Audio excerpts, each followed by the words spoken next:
Okay, so hello everyone. We're going to go ahead and get started.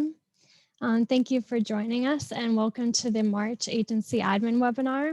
I'm going to have our HMIS team introduce themselves and then we can go through the agenda. My name is Dakota Leonard and I'm an HMIS program specialist with the HMIS team, and I'll have Glory go next. Hi, my name is Gloriana Vercruzen. I go by Glory for short, and I have the privilege of being the manager for the HMIS team here at Crisis Response Network. We do have a guest on the call, so I want to introduce Stephanie Crum really quickly as well. Stephanie, do you just want to say hello? Hello.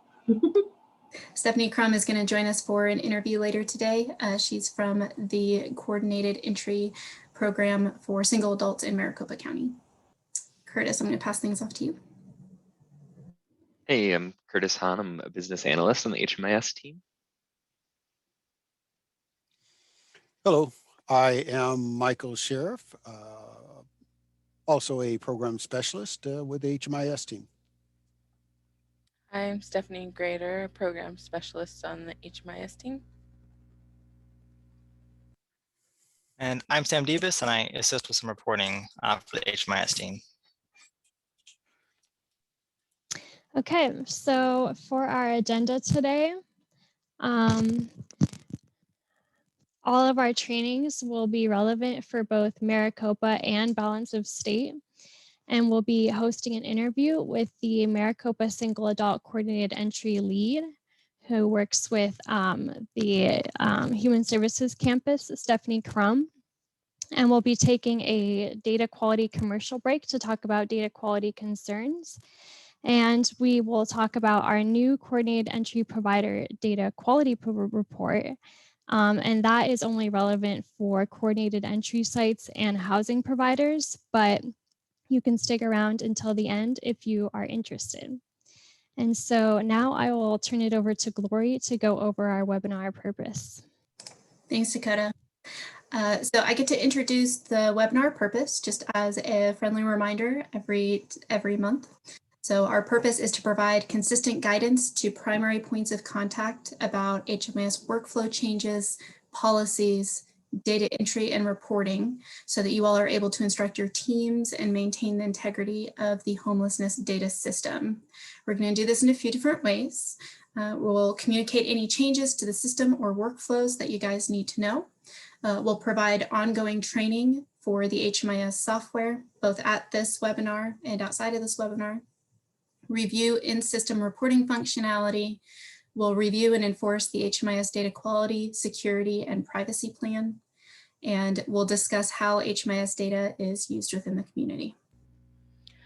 So webinar reminders, share any relevant information with appropriate staff at your agency. To ask questions, use the Q&A function. Attendance is collected by program, and the webinar recording and notes will be sent out Monday, April 5th, and then you'll have until Friday, April 9th to complete the video or watch the video and complete the quiz. Okay, quick announcement. We actually only have one announcement. It is regarding the Esg Cv Funded Programs. So Esg Cv recipients have given us their list of funded programs.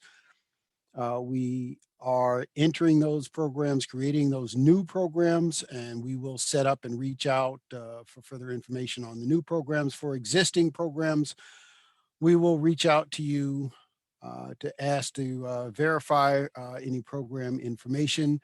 You will have, some of you may have received notice of HMIS help desk tickets for existing program updates.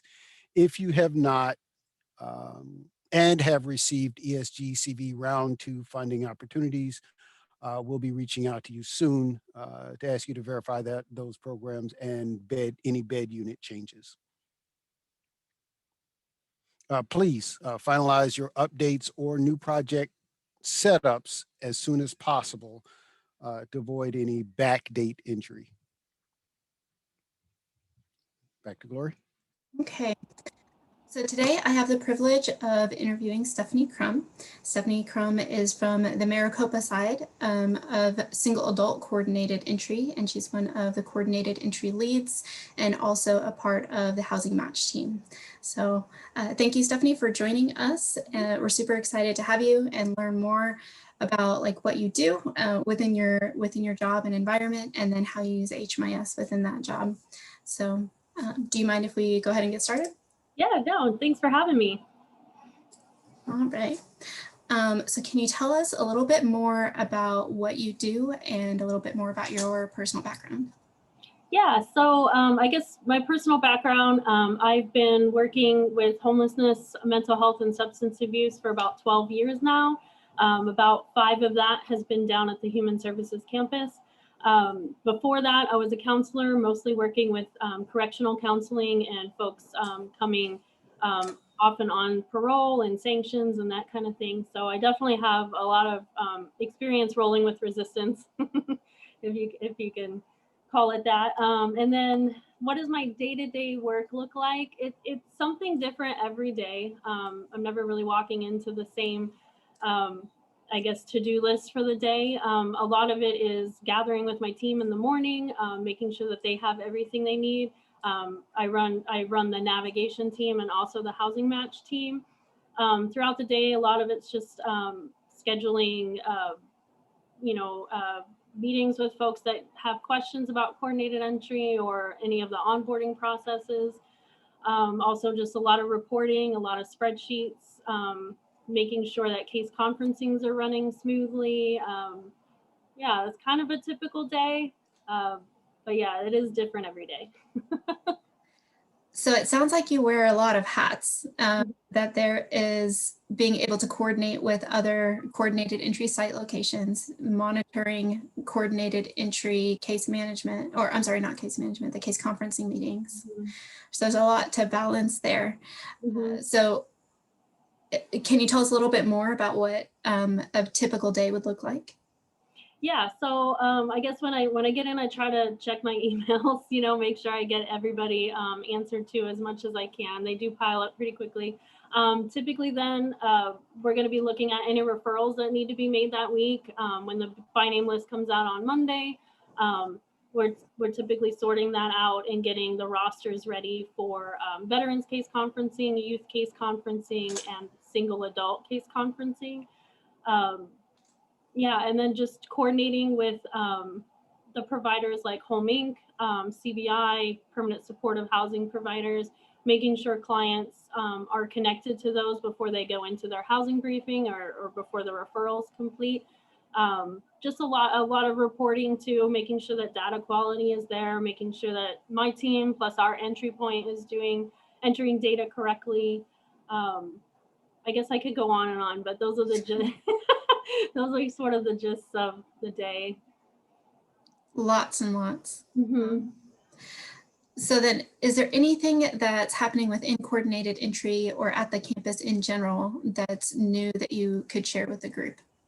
Yes, we actually have a few new projects that are starting up, but one of the biggest changes that we're implementing right now, and I think one of the most exciting, is that the Welcome Center, which is our largest single adult entry point, but they also are the first point of entry to campus. So they're helping with shelter and they're helping with connection to employment, mental health, medical services, all of that.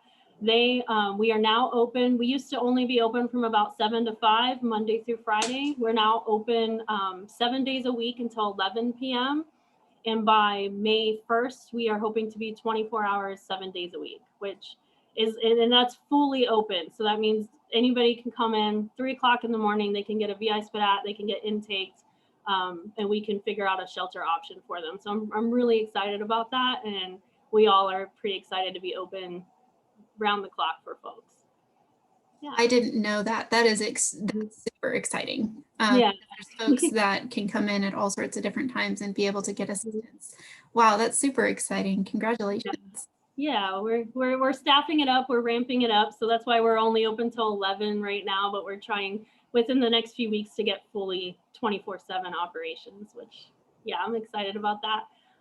We're also starting a hotel project in conjunction with the county that will be a bridge project mostly for unsheltered and those who are currently living in the safe outdoor space. But we're excited to start that project too. Can you tell us a little bit more about that? Yeah, so we're hopefully we'll be taking, I think we'll be opening April 5th, and we have at least the hotel for at least 90 days. In the process, we're phasing out what's called the safe outdoor space, which is the COVID distancing parking lot where folks have had their tents set up and have been able to be distanced from each other. We're phasing that down, but we don't want to be forcing anybody back onto the street. So we have a team out there of navigators and folks from the Welcome Center who have really been working hard with each individual folks out there. There's about 200, 220, I believe, out there, coming up with individual housing plans, getting them connected to services that they need. So this hotel will offer like a bridge for folks who have been staying in the tents to be able to get off the street, get a little bit more stabilized before we can finalize their housing plans. So we're really excited about that too. So having a true transition plan in place for them and not just shutting it down. That's good. Exactly. That's really great. Yeah. Well, very cool. Lots of exciting things. That's awesome news. So on the HMIS side of things, we're going to be talking through some HMIS data today and a little bit about a coordinated entry report. Can you tell us how you and your organization use HMIS data and reporting? Yes, we use HMIS data and reporting for a lot of our own system performance measures and a lot of our reporting out to grants. So we pull all of that information from HMIS. I pull weekly reports also for my team to check our own data quality so that we're not getting, if there is issues, we're getting them taken care of right away. Yeah, so we just mainly use it a lot for data quality, fidelity, and also just measuring how we're doing here at the campus. And you had mentioned that you guys use the by name list, and so I'm sure that you use that pretty extensively. Yes, yes. The housing match team, that is their go-to document for getting anything done, whether that be referrals or tracking referrals, or even just identifying new folks that need to be brought up during case conferencing. We're constantly referencing the by name list and all that information. Yeah, that's really great. Mm-hmm. Well, Stephanie, I'm going to turn it over to our audience here. If you'd like to use the Q&A functions to ask any other questions of Stephanie. This is for Maricopa coordinated entry. So we do have some folks on the line that are from Balance of State. We'll definitely have some interviews going forward with people from Balance of State. So not singling out Maricopa County, but for today, this is specific for coordinated entry process on the single side within Maricopa. Does anybody have any additional questions for Stephanie? All right, doesn't seem like any are coming in, but thank you, Stephanie, so much. Like it sounds. One just came in, Glory. Oh, okay. Dolly asked if you'd please repeat the name of the list mentioned in the interview. How do we access this list? So I think she's referring to the BNL. Oh, the by name list. Yeah, it's the by name list. It is the list of every single adult in Maricopa County who is currently experiencing homelessness. It does go by several parameters. One is that somebody has stayed in a shelter in the last 7 days. The other is that they've had contact with an outreach team in the last 30 days. There isn't a way to really access that list. It's managed here at Coordinated Entry, but if anybody is attending case conferencing, we do send out a roster that has some of the information from that list. I hope that answered the question. Yeah, Dolly actually responded, oh, gotcha, thank you. We get that BNL. It's what I know by, thanks. Yes, yes. Perfect. Curtis, were there any other questions that came in? No, that's it. A few people saying that they've really enjoyed what you had to say. So thank you so much, Stephanie. Yeah, thank you for having me. And now it's my turn to talk, the data quality commercial break. Unfortunately, CRN didn't approve my $500,000 plan to hold a competition where we do head of households and power of vetoes, just like Big Brother. So instead we get to learn about data quality in the head of households. The relationship to head of household is one of the really important fields, and lots of our reports are based off of the head of household. So it's always important that we're updating that field and making sure it's correct. In a household of just a single individual, that person should always be identified as the head of household. In a household of multiple individuals, there should only be one head of household, but all the other members of the group entering should have a head of household recorded. For a family that might be composed of adults and children, it should always be an adult that's the head of household, and they should be eligible to receive those services. So for a program like SSVF, where they're a veteran, the head of household should be a veteran and should be eligible to receive the services. Some of the data quality concerns that we have and we notice with head of households is when a head of household leaves a project, but the rest of the household remains, a new head of household must be designated at that time. There should always be a head of household. Another one that we often run into is clients often receive services both as an individual and as a part of a household, depending on what project they're entering and where they enter. So it's always important to be careful that we're updating that relationship to head of household. So if they're presenting as a single individual, that they would be changed to the self head of household. And if they're entering as a part of a group or a family, that it's then changed back to a spouse or child or other family relation member. It's a field that can often be overlooked because it's just a quick one on the UDE that doesn't change all the time. But it is really important that we're making sure that it stays up to date and is always being entered on every single entry. Thank you, guys.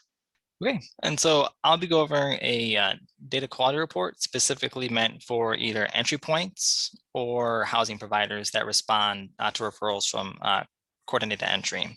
So the first, I just want to make a distinction. So the next two slides are just kind of showing what we're talking about.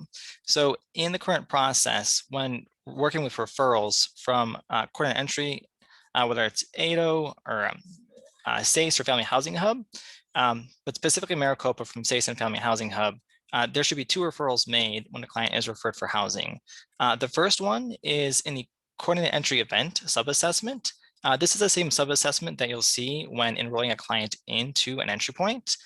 We do complete an access event and so forth, but the first referral talking about is through a subassessment that you navigate during entry points. Can you go to the next slide, Stephanie? The next process for referrals as well is more familiar to a lot more people. It's been around for a lot longer. This referrals, either you may run a referrals report to see which clients have been referred to you, but it's really referring to referrals done on the services transactions tab. It's a long screen, it's hard to navigate sometimes, but it looks more similar to this, where it's showing really, clients who are being referred through the service transaction process. And if you're a housing provider, you may be interfacing with that using a referrals report. So if I can actually steal the screen, Stephanie, I'm going to go ahead and just highlight those couple points in service point and hopefully add some clarification there.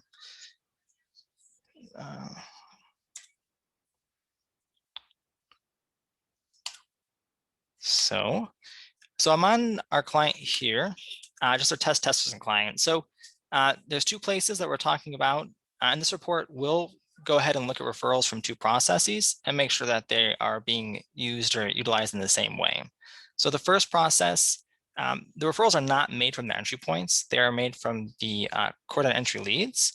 But the first place where we'll be working with referrals is this coordinated entry event, this piece here.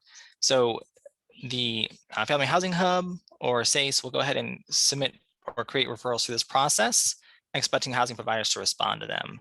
A parallel process is through the Service Transactions tab, where they'll go ahead and add a referral using this screen here. So if you create referrals, you'll be familiar with this, but if you're not, the way you respond to these referrals for those housing providers who do work with this system is there's a report section, and we have a referrals report. And it really just shows what referrals have come to you and not come to you and so forth. So I just want to give that clarification. The report we'll look at is in ART, and we'll go and see where that is. So this report, we'll click Connect to ART. It will be in the public folder, and it'll be under Data Quality Reports. And it's going to be called CE Referrals Audit Provider version. There's another version that's a little more robust, specific for the leads. You can look at that if you want, but the one this one's really intended for providers. To run this, you go ahead and click that magnifying glass. I always like to schedule reports. I just find that to be a wee bit easier.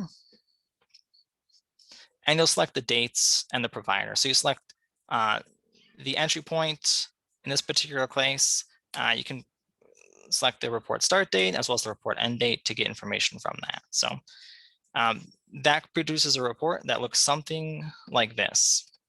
So if you do select an entry point, the first tab really just goes over all the enrollments in the period. So it's pretty straightforward. I went ahead and changed the client IDs and providers to something generic, but as you can see in this row, it just shows the client ID, the entry point they're enrolled with, their entry date, and whether or not they have an access event. So in our process, when enrolling a client into an entry point, every client must have an access event selected for them. And this report, this first tab for entry points on Balance of State and Maricopa, just kind of affirms for entry points that they've selected the right event. So we'll see a bunch of OKs here, but in cases where it's not okay, we'll get some little warnings. Here we see that these clients are all missing their access event. So when they were enrolled into the entry point, the user just forgot to go ahead and select the access event and complete that sub-assessment at the entry. So you'll see that highlight is missing. We also have some types that are invalid. It really is the responsibility of the CE leads to go ahead and create referrals. So we're really focusing on access events when an entry point is creating a record. And this just notifies the entry point that, oh, it looks like you accidentally selected a referral instead of an access event such as diversion, housing assessment needs, crisis assessment needs, and so forth. But that really is geared toward entry points, and just a really quick check, hopefully pretty convenient to see that everything is filled out correctly. So the next tab is the referral summary, and this is where it can get a little more tricky. So it definitely is complicated. We've heard that to manage two different processes of referrals through a quarter entry event sub-assessment, as well as service transactions. This will be really relevant to housing providers who respond to referrals. In both cases, a referral for housing is created by the CE lead. So this column C here and this column F here, this just indicates whether SACE or the Family Housing Hub have created a referral for a client enrolled in one of your entry points.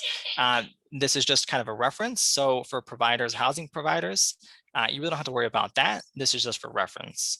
What we're really focusing on is this field here, D, as well as G here. I'll go and highlight those. And this just goes ahead and audits that housing providers are going ahead and filling out response to referrals in both the service transactions tab as well as the events sub-assessment. If anyone has suggestions for how to make that language more clear, you can always send it to HMIS help desk. It is sort of hard to juggle for that if you don't work on a regular basis. But the expectation is that when the CE leads create a referral, they're creating in both places. So we see for this particular client, they created one on this events sub-assessment, and they created one on the services transaction tab. So this report is to help identify where there might be mismatches on the provider side. In this case, it looks like that the provider has responded to referral on the services transactions tab.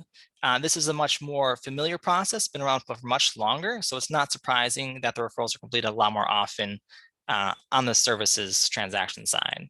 But it does look like the same client did not go, the same provider did not respond to the referral through the sub-assessment. So you can just go ahead and we'll filter this out. We also have a little table to the right here to kind of really define what these things mean. But as you see, all these clients have referrals in both locations, but this provider responded to the referrals, the housing provider, only on this section and not this section. So there's no missing response. It's just a flag saying you have to go into the event sub-assessment and go and update that referral from the CE lead as well. There's various different errors. So we have no referral to respond to. In this case, the CE lead went and created a referral on the services transaction tab, but they did not, as you can see these numbers, but it was not created on the CE event sub-assessment tab or sub-assessment. So even if the housing provider was trying to go ahead and respond to referral appropriately in both locations, they simply would not be able to because there is no referral for them to respond to. So it says no referral to respond to. You had to contact the CE lead to navigate that. We also have pending. So that's always a good one. That just means that a referral has been made, and at this point, the housing provider has not responded to that referral, which I'm sure is very common and normal. That just means we're expecting a referral response from a housing provider at some time in the future. So we also have pending no referral to respond to.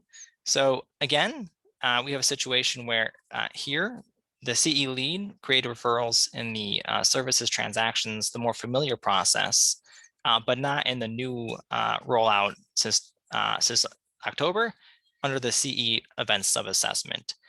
No referrals been made or no response has been made yet, but this is just kind of a warning that when the housing provider does go ahead to respond to those referrals, they just won't be able to complete it on both those processes because they simply don't have referrals to respond to on this side here. And I think there's one more note we see sometimes, just yes. So that's good. It just means that you've gone ahead and responded to that referral in that process. So I know that's hopefully a lot. So I'm just going over the next two tabs are just reference tabs. So let me just show this shows other referrals in the sub-assessment. When I'm referring to the sub-assessment, I'll go ahead and bring this up again, just so we have real clarity on what I'm talking about. And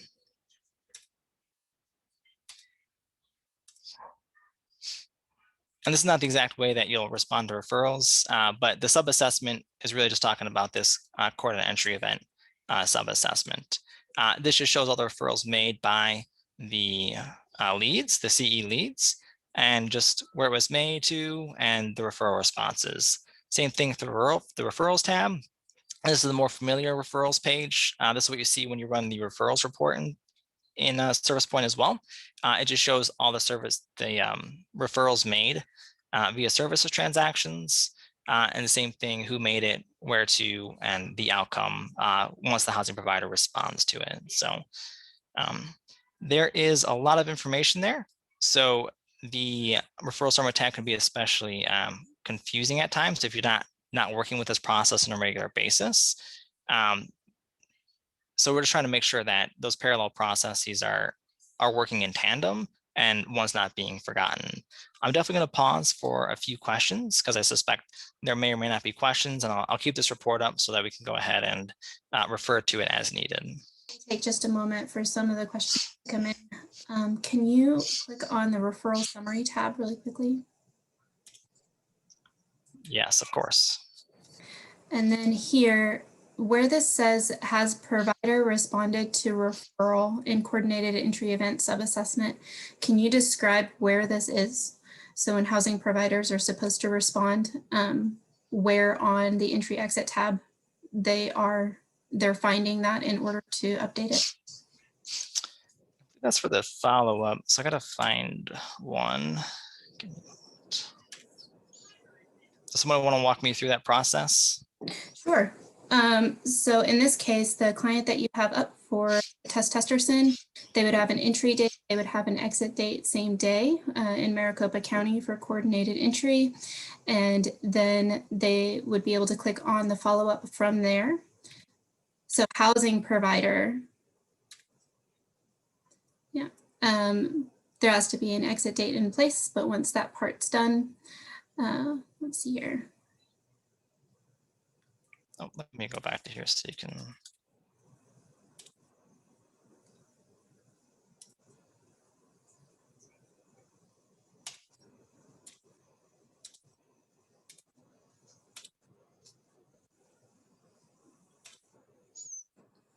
Okay.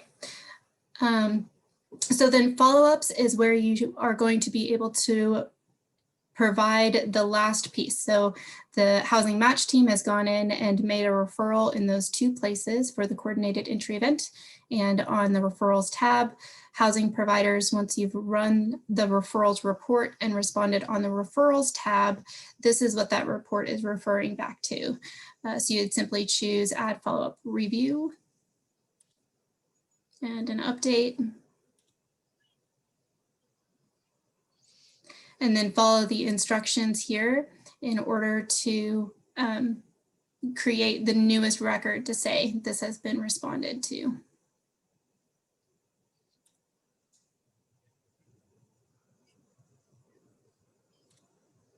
Okay, so you're selecting your referral result like Sam is showing, that this is either successful or unsuccessful, and then saving so that there's a complete process in place.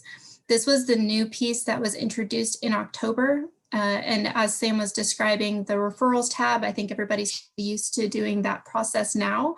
But the follow-up piece, because it's new, we're noticing after running this report that there's quite a few people who may not be as familiar with this process or are still trying to catch on. So for housing providers, using that follow-up on the SACE coordinated entry is the important piece for our coordinated entry APR. So new HUD standard for the coordinated entry APR report. Okay.